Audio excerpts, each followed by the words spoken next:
Welcome to A Human Perspective, a podcast where I'll be sharing work and personal experiences and learnings. I will also chop it up with guests from time to time who will also share their own perspectives. I can't promise everything you hear on this podcast will always be right, but I can promise to always give you a human perspective. My name is Lola Oguntoken, and I'm your host. Let's go.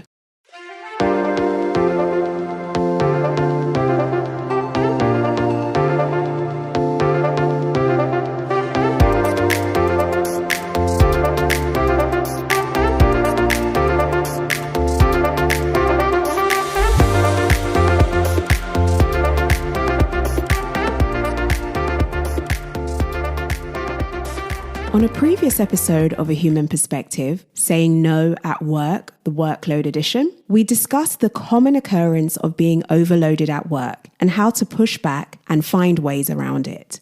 As a recap, I suggested the following. Number 1, change your perspective. Don't just focus on the no itself. Focus on the why you need to say no. Number 2, understand your boundaries. Remind yourself of what you find acceptable and what you don't. Number 3, consider what good work is to you and how you are able to go about doing that. Remember that quality versus quantity debate? Remind yourself of how you do your best work. Is it by doing many things okay-ish or a few things very well? Number 4, leverage your team and/or peers. Don't forget, you're not an island. You can and should leverage your colleagues and team members. Number 5, talk to your manager. Here, I encourage you to talk to your manager in a way that keeps them in the loop of your current workload, priorities, and challenges. Find a way to pull them into your world. So those were my 5 tips. However, I appreciate saying no is easier said than done, especially when you believe you have built a good reputation because you have always said yes. So let's dive into that a little further. Let's go back to the one-to-ones.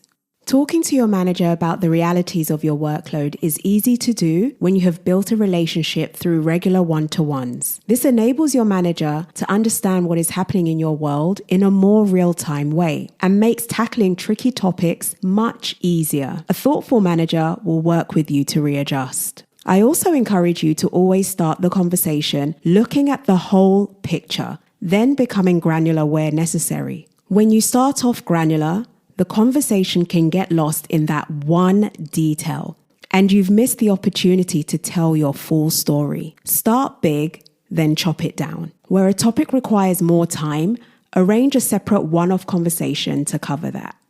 Be open and vulnerable. Your one-to-ones can only truly be effective when you are able to be open and vulnerable. You shouldn't always be doing a positive spin sales pitch when you speak to your manager. You should feel comfortable to talk about the good, the bad, and the downright ugly. A lot of us have learned how to put on a default mask of contentment at work.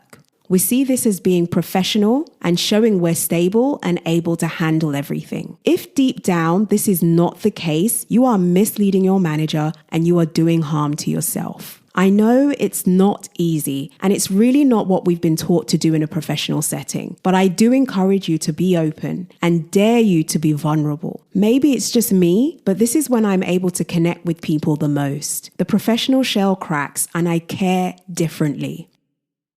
Know your manager. Now, I have a caveat to the point I've just made. Consider your manager's personality to determine your approach. Do you genuinely feel they care about people? Do you believe they care about you? There are some managers out there who are very pleasant, but don't give a fuck about people. There are others that are a little rough around the edges, but would give their right arm for their people. And there are people in between. Where does your manager fall? I have tried to be open and vulnerable with all my managers. Most saw it as an asset. In fact, it brought us closer together and I enjoyed my job even more.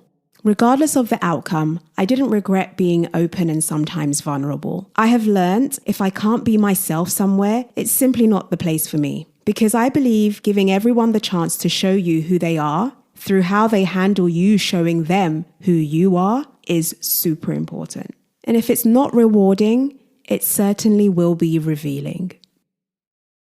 Get over yourself. Quite often, when we find we're good at something, we feel we have to be the one to do any and everything else that comes up in the future. No one is going to do it as well as you, so you continuously put yourself forward. But guess what? It doesn't have to be you. Your way is a way. It's not necessarily the only way or the best way. It's just a way. You have to get over yourself. I've had to learn this lesson myself. In my case, I started to resent the work I was doing and how much more I was doing than others. What once brought me joy was making me miserable. I was so overloaded, I simply didn't enjoy the challenge or the work anymore, and I felt extremely undervalued. So don't let your ego take the reins. It will mess you up and make you angry and bitter. Or so I've heard. Know your priorities. It's very important you understand what is on your plate at the moment, where they sit in terms of priority, and any associated deadlines. When talking to your manager, you need to use this information to set the scene. Ask your manager where they feel this project sits in relation to your current priorities. It may be there is a genuine need to make this project a priority, and that's okay. However, the problem still remains. I can't do it all right now. So what can I drop or put on the back burner in order to get this done? Ask their opinion, but also make some suggestions of your own. This is where exploring alternatives comes in. Okay, so it's decided. You can't take this project on. The stars simply do not align, but don't just leave the conversation there. Work with your manager to explore alternatives.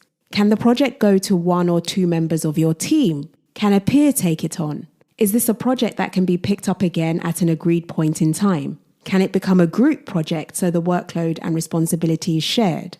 Consider the scope of the project and the potential solutions to ensure it is given the appropriate attention needed. You know, when you do this, there are just some things you can't run away from. Be prepared to feel like shit. If you are someone who always says yes, not saying yes can be tough. In fact, it can be painful. You will perceive yourself to be letting your manager down, letting yourself down, letting your family down, and goodness knows who or what else down. You're going to feel like a bad person. You may feel freaking evil. You may even want to run back to apologize and say yes, because for some reason, you think it's acceptable for the burden to always be yours. Be ready for these feelings to flow in. Take the time to break those feelings down and digest them. What do you feel exactly and why? And what is behind that? What did someone tell you or what did you see that makes you believe that? Really take the time to reflect when in this uncomfortable space. You will learn so much about yourself and you will learn how to better manage these feelings. Finally, sometimes it's simply time to leave. If you find you're caught up in this habit loop or your manager just doesn't have the ability to be considerate enough, doesn't matter how hard you try to make this work, the problem is not going to go away. At that point, it's time to leave. Things will not get better. They will spiral one way or another. Do yourself a favor. Let go and start afresh in a new space with new people committed to working in a new way. Thank you for taking the time to listen to this episode of A Human Perspective. I look forward to seeing you in the next.